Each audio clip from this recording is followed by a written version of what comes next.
旧历7月是猪鼻过，真侪人会拜拜普渡。台北的下海城隍唔但有拜祖先、拜好兄弟啊，也要替动物举办动物的超度法会。庙方是讲，迄当初是为着要服务隔壁永乐市场，因为遐定定伫卖猪、卖肉，才会杀这的动物，才会来替讲这的动物来甲因办一个超度。不过最近呢，这10年开始有信徒来讲，要替因厝内面的宠物报名这动物的超度法会。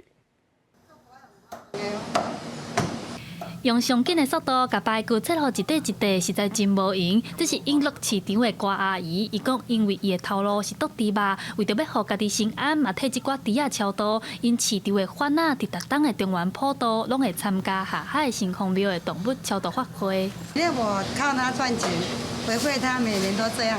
中元节到的时候，就是鬼门开这样子。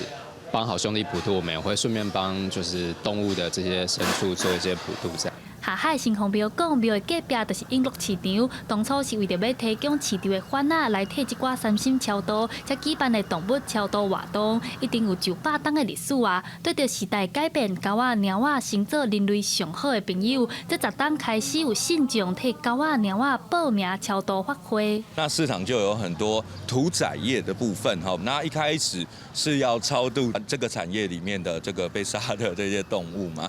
那因为现在社会很多人都有养这个毛小孩嘛，那当然就问我们说，那这个我们这个毛小孩过世，或者是说我们的宠物过世，可不可以也帮他超度？动保团体嘛表示，动物是咱人上好的朋友。动物超度法会，唔但是希望这寡动物伫另外一个世界会当过了好，对饲动物的民众来讲，嘛是一种精神顶面的安慰。记者伫阿选柯敏哲台北报道。